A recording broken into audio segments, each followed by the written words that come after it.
रसूलुल्लाह सल्लल्लाहु अलैहि वसल्लम के तालीमात को अपने अंदर उतारा जाए। आप अलैहिस्सलातु वस्सलाम बहैसियत शौहर किस तरह ज़िंदगी गुजारते थे, हम और आपको उसके मुताबिक अमल करना चाहिए। आप अलैहिस्सलातु वस्सलाम जब अपने घर में तशरीफ़ ले जाते तो हंसते और मुस्कुराते हुए चेहरे के साथ तशरीफ़ ले जाते थे। आप अलैहिस्सलातु वस्सलाम बीवियों के काम में हाथ बटाया करते थे, कभी आटा गूंद दिया करते थे तो कभी झाड़ू लगा दिया करते थे। ये तरीका हम और आपको भी अपनाना चाहिए।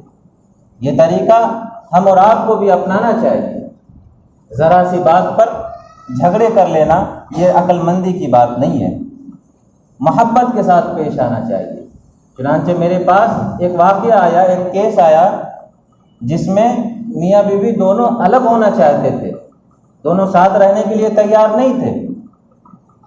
हमने चंद मिनट उनसे बात की तो हमें अंदाज़ा हो गया कि ये मियाँ बीवी की गलती नहीं है, बल्कि इनके ज़िम्मेदारों की आपस में नहीं बनती है, जिसकी वजह से इन दोनों में भी फूट पैदा हो गया। अब जाहिर सी बात है, अगर बीवी सास के खिलाफ कुछ बात करेगी बीवी शौहर के सामने, तो शौहर तो उसकी औलाद है ना, उसे गुस्सा आएगा ही। तो चंद बातें फिर उसकी तरफ से बहस व मुबाहिसा। तो बात नौबत यहाँ तक आ गई थी कि हम और दोनों को अलग हो जाना है, जिसके लिए वो दारुल क़ज़ा में दरख्वास्त दिया। काजी साहब, हम दोनों ने अच्छी तरह सोच समझ लिया, हम दोनों की ज़िंदगी अब नहीं गुजर सकती, हम अलग होना चाहते हैं। हमने उसे समझाया कि रिश्ते को यूं ही ख़त्म नहीं किया जाता है। एक रिश्ता बनाने के लिए, एक शादी करने के लिए कितनी मुशक्क़त और परेशानियां होती है, ये अभी आपको अंदाज़ा नहीं होगा। आप अपनी माँ बाप से पूछिए कि किस कदर मुशक्क़त के साथ आपका रिश्ता तलाश किया और फिर आपकी शादी हुई और उसके कितने अखराजात आए। आप ठंडे दिमाग से सोचिए, जब और आप अलग होंगे आप दोनों, तो सिर्फ आप दोनों अलग नहीं होंगे बल्कि दो ख़ानदान अलग हो जाएंगे। आपकी औलाद की परवरिश अच्छी तरह से नहीं होगी, बाप रहते हुए आपके बच्चे यतीम की ज़िंदगी गुजारेंगे। जब उसे अच्छी तरह से समझाया और फिर उसके गार्जियन को, उसके ज़िम्मेदार को समझाया, तो वो दोनों रहने के लिए तैयार हो गए। हमने उससे कहा कि देखें, आपने जो भी फ़ैसला किया, आप उस फैसले को 20-21 दिन के लिए आगे कर दीजिए। आप उस फैसले पर तवज्जो मत दीजिए। दारुल क़ज़ा से जो आपको हुक्म दिया जा रहा है, आप उसके मुताबिक अमल कीजिए और 21 दिन के बाद आप हमारे पास आइए। आपका जो फैसला होगा हम और आप उस पर अमल कर लेंगे। आप इलाहिदगी चाहेंगे तो अलग कर दिया जाएगा और साथ में रहना चाहेंगे तो फिर हंसी खुशी की ज़िंदगी गुजारेंगे। तो हमने शौहर से कहा कि आपका मामूलात क्या है, आप क्या करते हैं घर में। उसने कहा कि मैं सवेरे उठता हूँ, कभी नाश्ता करता हूँ, कभी नहीं करता हूँ और दुकान को चला जाता हूँ और फिर एक ही मर्तबा रात को आता हूँ 10-11 बजे और दिन भर फुर्सत नहीं मिलती है बातचीत करने की, मशगूलियत रहती है। अच्छा ठीक है। फिर बीवी से पूछा आप क्या करते हैं घर में। उसने बताया कि घर के काम काज बस इसी में मशगूल रहता हूँ और कोई दूसरा काम नहीं है। तो हमने शौहर से कहा कि देखें, आप नाश्ता घर से करके जाएं और जब रात को आए तो आप खाना बीवी के साथ खाएं। नाश्ता जल्दबाजी में चलो कहीं भी करके निकल लिए, दिन का खाना दुकान पे हो गया, तो रात का खाना कम से कम आप अपनी बीवी के साथ खाएं और पहला लुकमा आप अपनी बीवी के मुंह में डालें। वो बड़ा ताज्जुब से देखने लगा। हमने उसे टाइट किया कि आपको जितना नफल पढ़ने पे सवाब नहीं मिलना है, उससे ज़्यादा सवाब बीवी के मुंह में लुकमा डालने से मिलना है। ये भी तो सुन्नत रसूल है, इस पर भी अमल होना चाहिए। तो उसने कहा ठीक है, आइंदा ऐसे ही करेंगे। और फिर बीवी से कहा कि देखिए, आपकी ज़िंदगी में बहुत तलखी आ गई है, तो इसमें आपको भी भरपूर कोशिश करना चाहिए। उससे कहा जब आपका शौहर दुकान को जाने लगे तो आपकी ये जिम्मेदारी बनती है कि आप इनका टिफ़िन तैयार करके दीजिए। अगरचे ये टिफ़िन खाए या ना खाए, लेकिन आपकी जिम्मेदारी बनती है कि आप इसका टिफ़िन तैयार करके दीजिए। और जब इसके जाने का वक्त हो तो आप इनको गेट तक छोड़ कर आए और दुआइया जुमले के साथ इनको रुखसत करें। फी अमानिल्लाह कहकर रुखसत करें, हम आपको अल्लाह के अमान में देती हूँ ये कहकर रुखसत करें, अल्लाह आपकी हिफाजत करे ये कहकर रुखसत करें।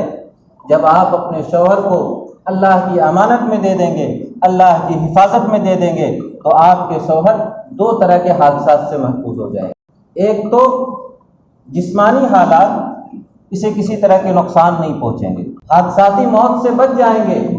जब आप अपनी अमानत को अल्लाह के सुपुर्द कर देंगे तो अल्लाह तो अपनी अमानत की हिफाजत करेंगे ना, तो एक हादसाती मौत से बच जाएंगे। और दूसरा बड़ा ये फ़ायदा होगा कि इसका दिल आपके तरफ लगा रहेगा, मार्केट में दिल नहीं फिरेगा, दूसरी तरफ नज़र नहीं उठेगी।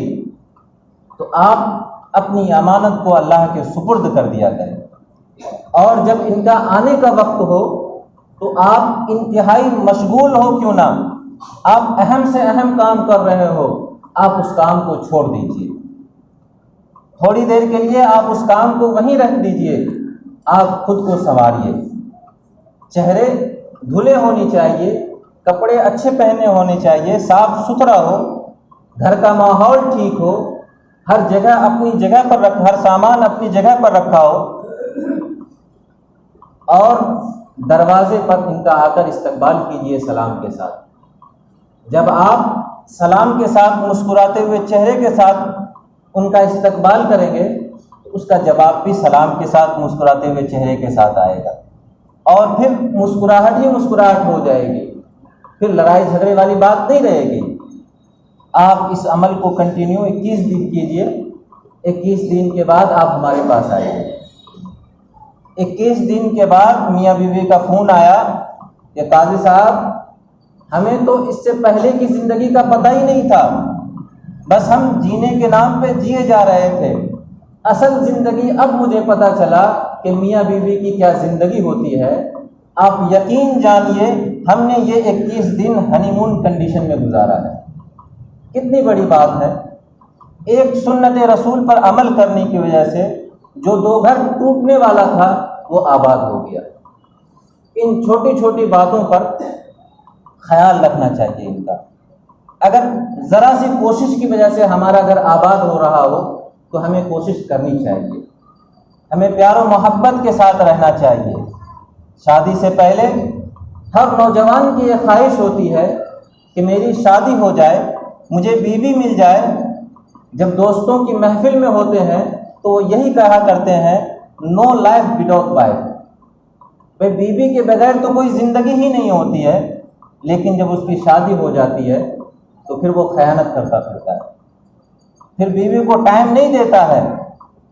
और जब बीवी मुतालबा करती है कि फ़ोन कीजिए, चैटिंग कीजिए, बात कीजिए हमसे, तो वो कहता रहता है तुम मुझे बहुत परेशान करती हो, मैं इतना मशगूल रहता हूँ, काम करता हूँ, तुम्हारे लिए ये करता हूँ, तुम्हारे लिए वो करता हूँ। और वो कर क्या रहा होता है? गैर महरम से चैटिंग कर रही होती है, गैर महरम से गुफ्तगू हो रही होती है। आदमी जो मोहब्बत बीवी के लिए बचा कर रखना चाहिए वो उसे बाहर लुटा कर आते हैं। जब एक इंसान पेट भरकर बाहर से खा कर आ रहा हो तो अगर घर में बिरयानी भी रखी हो तो खाने की तबीयत नहीं करेगी। यही हाल उस नौजवान का होता है। वो सारे मोहब्बत, सारे प्यार तो बाहर लुटा के आ रहे होते हैं, तो फिर बीवी परी जैसी भी हो तो उसे देखने की तबीयत नहीं करती। और मियाँ बीवी की इलाहदगी की ये 95% यही वजह आती है। इन बातों का ख्याल रखना चाहिए, प्यार और मोहब्बत के साथ रहना चाहिए। ज़रा गौर करें, हुज़ूर पाक अलैहिस्सलातु वस्सलाम से ज़्यादा भी कोई अल्लाह से डरने वाला होगा? अल्लाह के रसूल सल्लल्लाहु अलैहि वसल्लम से ज़्यादा कोई अल्लाह से खौफ करने वाला होगा? अल्लाह के रसूल सल्लल्लाहु अलैहि वसल्लम ने अपनी आँखों से जन्नत को देखा, अपनी आँखों से जहन्नम को देखा, जहन्नम के अज़ाब को देखा, जन्नत के आसाइश और आराम को देखा।